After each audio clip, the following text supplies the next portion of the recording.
Hey wood turners, it's Rob here. So today I was up at the cemetery with my brother, visiting my dad. That's my dad right here. He was a wood turner. He is the reason I do wood turning now. So while I was there, we were landscaping around his grave area. And as a wood turner, you tend to look around and see if you can find wood. Well, it just so happens in the field just next to the cemetery there was some trees that were cut down, and I found this log. So I've decided that today I'm going to turn this into a vase. It seems like everybody is turning vases these days. I just watched Cole Jacobson turn his vase with a live edge, and it's for sale on eBay right now. This is my piece of wood that I picked up. I'm going to check moisture on it because I'm not sure what the moisture content is right now, but I'm going to square off the ends because it's a bit off shape, and I'm going to mount it between centers and get it trued up and start turning this vase. So without further ado, let's get it done. Okay, so I'm going to mark the center. It's 3 1/4 inches.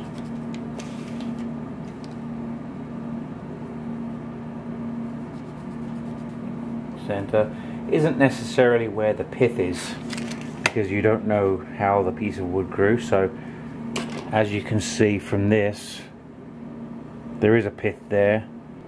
I'm going to do the same on the other side.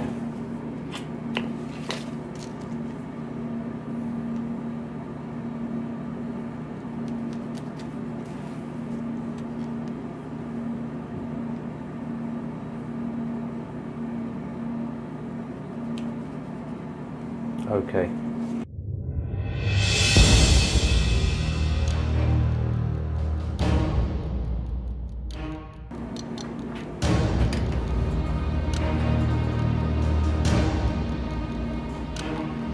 It's pretty balanced there.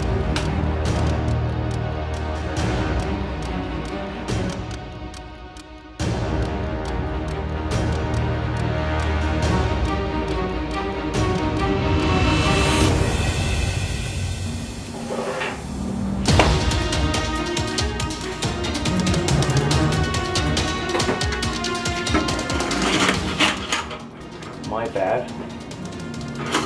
The speed was up too high.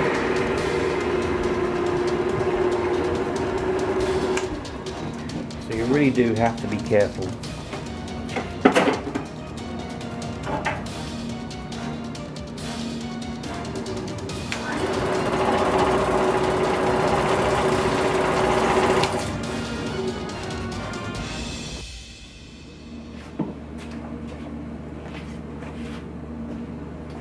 Definitely a candidate for a face shield. It's already been thrown off the lathe once.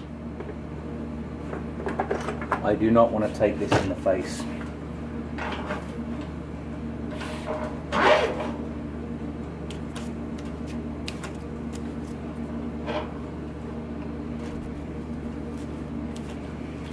Okay, so I'm going to be using my, what do you think about this? My carbide cutter, maybe my roughing gouge.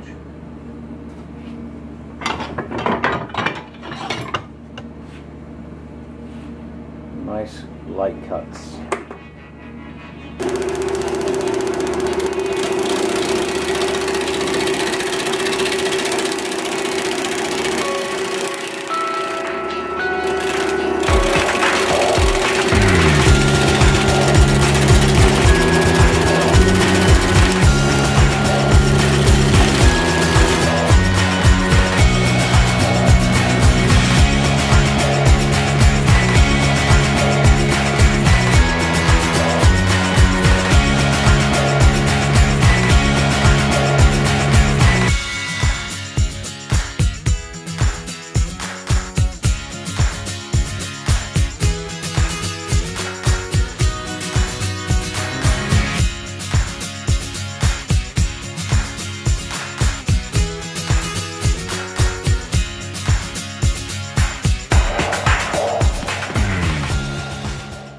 The overall shape I want is, this is the base So I need to get a tenon mount down here, a thinner profile at this end than this end. This is the top. Like every other turner, I change my mind as I go along.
Okay, so now I've got my basic vase shape, and I have a tenon on this end. What I want to do is I want to add some texturing in this area here. Now I have my Wagner texturing tool, which these come without bearings, so what you have to do is you have to apply some oil around these before you use them, and just do short bursts. And ideally you want fairly soft wood. You don't want to go with a really hard wood and a lot of pressure, and it will heat up quick and potentially damage the tool. So this was about $30–40 I believe online, but I've used it once before. I quite liked it, so we're going to give that a go. So I'm just going to mark out my area of texturing, and I'm just going to choose this area here. So I'm going to go between there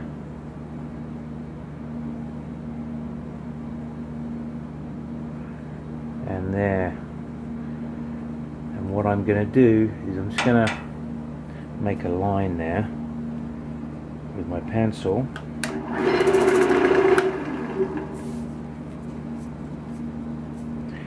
And here,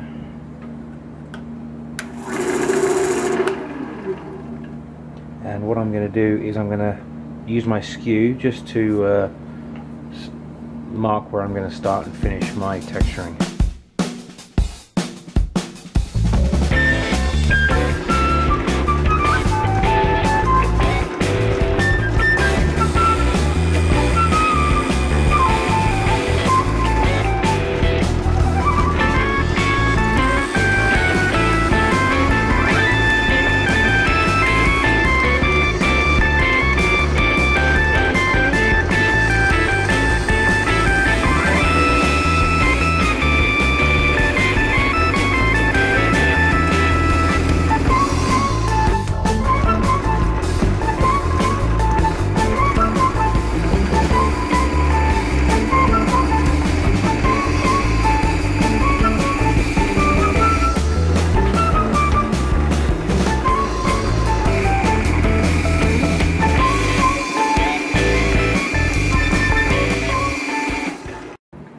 Okay, as you can see, my Wagner tool must have had some kind of rust in there or dirt in there or something. It's left a bit of a mark on my texture. So anyway, what I was intending on doing anyway, when I'm hoping this will cover it up, is using this. It is a paint pen, and this particular one is gold. I have a silver one and a gold one I just purchased the other day, and what I want to do is texture this and paint it gold. So that's next. Okay, also what I'm going to do now is I'm going to use my wire and burn a line either side of the gold.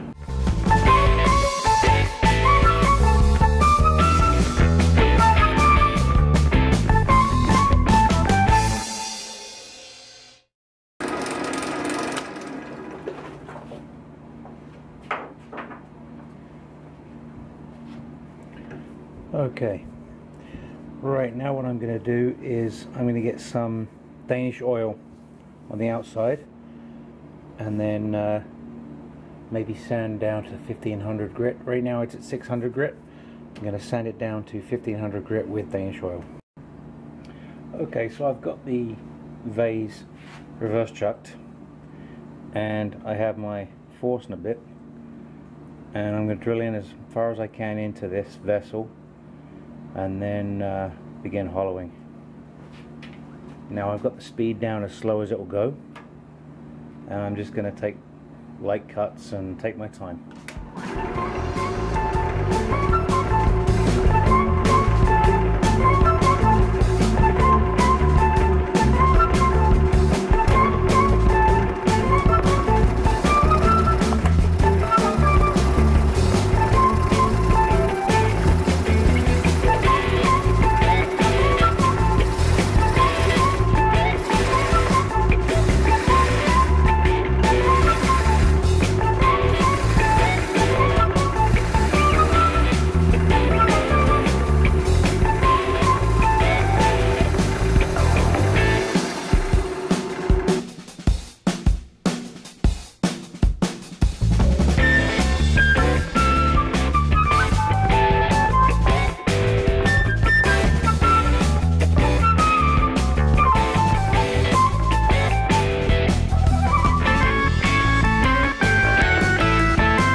Okay, vase. What I've decided to do, I'm having a very hard time getting deep into this with any tools. So what I've decided to do is I'm going to make a mortise right here, and I'm basically going to cut this thing right in half, and then I'm going to do the two halves and then glue them back together with a some kind of a scorch line where the cut is. The thing is, this is still quite wet wood, and I'm cutting end grain, which is very difficult.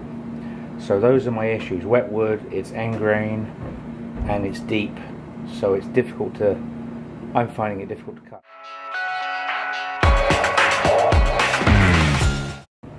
Okay, my plan now is to part this off with my parting tool right about there. Then I can turn this piece around and hollow it out, and then I can hollow this out, and I think it's going to be a lot easier.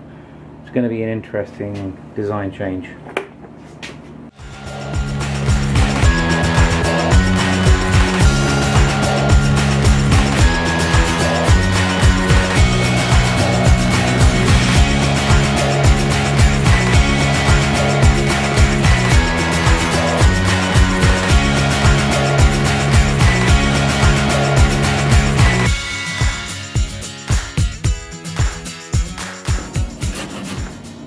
Okay, so now I have two halves, and now I can go ahead and hollow this out, and then reverse chuck this, hollow this out, and then square everything off and glue them back together.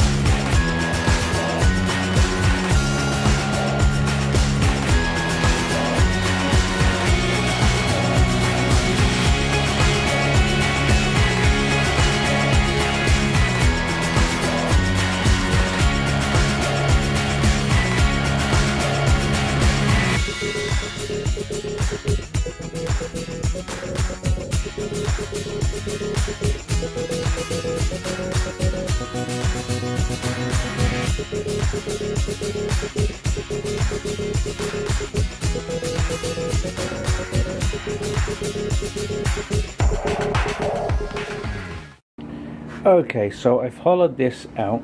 This is the base, and I've sanded this to 320 grit.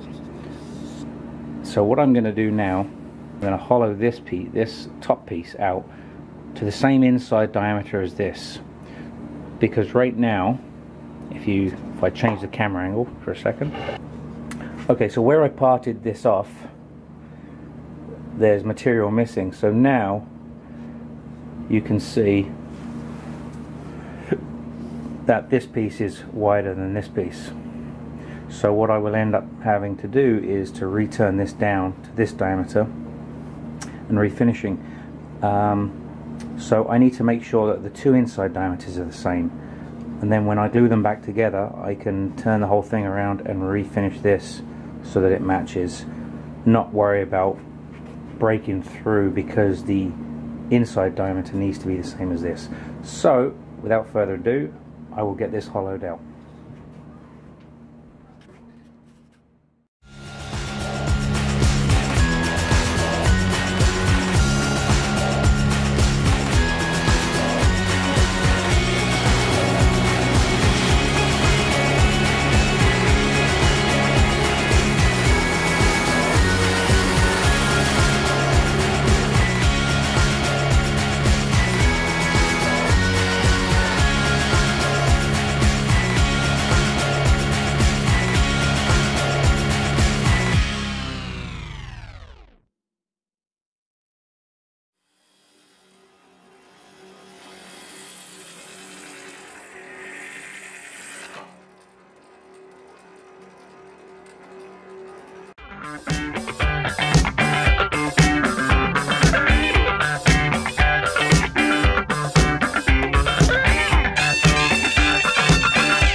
Okay, I'm going to sand this down now to 320 grit again, and then I'm going to glue it up and turn it around. Okay, so I've got this down to a relative decent thickness because I know I'm going to be taking some more off the outside. So it's going to be about 1/4 of an inch thickness when I'm done. So I'm going to get the inside of this sanded down to 320 grit, and then I'm going to glue this together with the bottom half. Okay, so I'm just doing a dry fit before I put the glue in. As you can see, there's a slight change in the grain pattern because of the material that was moved here. There's probably 3/16 of an inch of material removed, so the grain pattern doesn't line up like it should. So what I intend to do is to do maybe 2 or 3 burn lines right here. So I'm going to bring this down, I'm going to glue it together, bring this down to the same as this, and then maybe do 2 or 3 burn lines right there. Just try and disguise it, to put some pattern there to make it look not as obvious. So let's get it glued up. Okay, so this is the glue that I'm using today. It does say 25 minutes that it should be done, and it's clamped. So I've got it between the chuck and the tailstock, so it's under pressure. I've got it as best as I can to match the grain. Maybe not. No, maybe not. I gotta change it. Well, I thought I had the pattern matching, but I do not. So is what it is. So and I cannot get that joint apart, and it's literally been 3 minutes. It's still wet, in fact, but it will not come apart.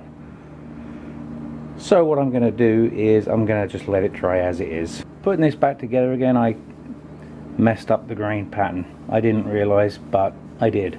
So I'm going to have to live with it because it has cured very quickly and I cannot get it apart. So what I'm going to do now is change the jaws back to the 3-inch ones and mount it from the base, turn this down and finish the top, and then part it off after it's finished, of course. Okay, so let's do that. Okay, so I have a wooden cone that I use in the end of goblets and things. It's turned down so that it's one I made myself. I turned it down so that it can be used for multiple things. So this will just help steady it.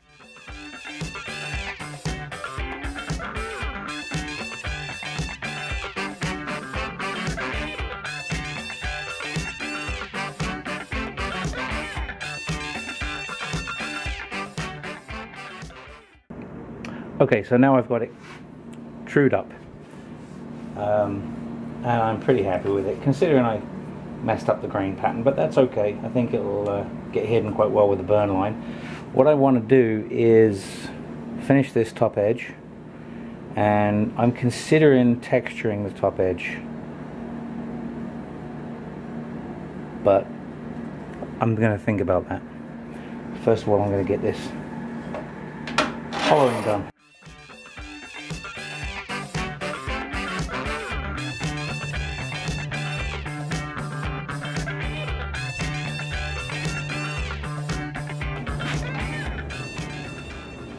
Okay, what I think I'm going to do is texture this lip right here.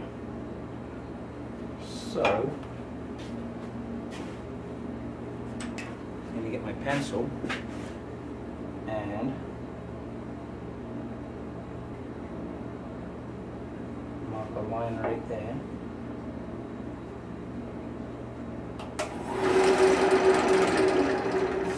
Now I'm going to make a score line there, and my texturing will be from there this way, and then I'm going to colour that gold as well.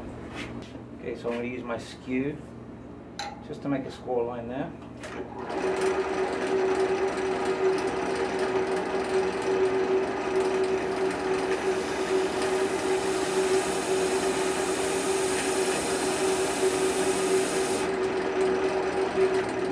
What I think I'm going to do too is colour this edge black and texture this and colour that gold. I think that's my plan. Okay, so I've put 3 score lines in the side here with my skew. What I'm going to do is I'm going to give that a very light sand with 320 grit. With 320 grit.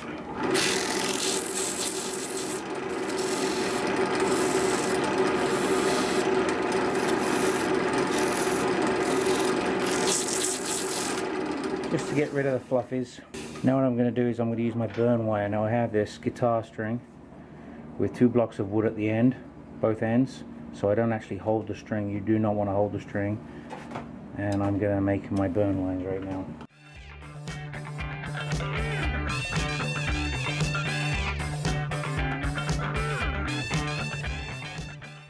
Okay, maybe you can see that better now.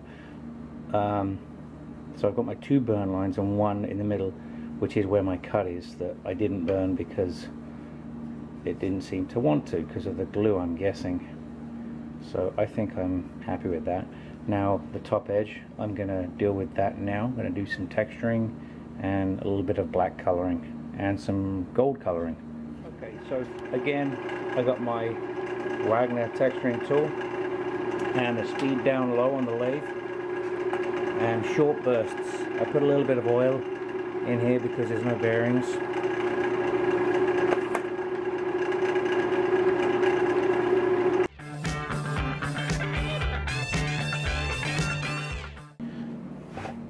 Okay, I'm happy with that. What I'm going to do now is get it sanded down so I can apply my color and my finish. Okay, so there's the vase now complete.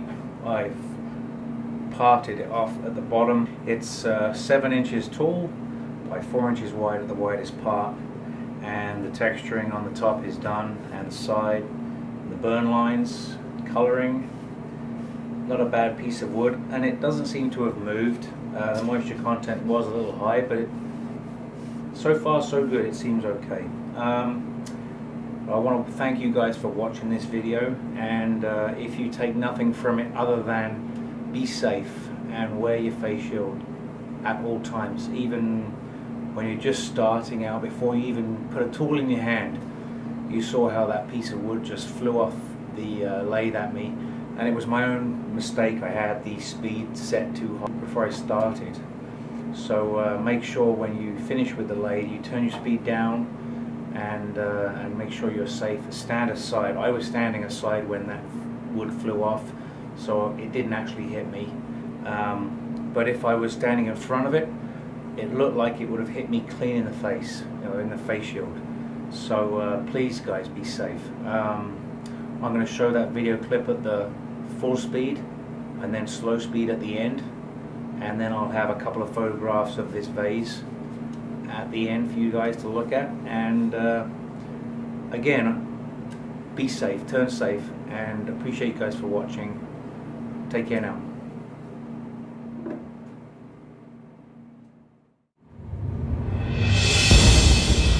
Pretty balanced there.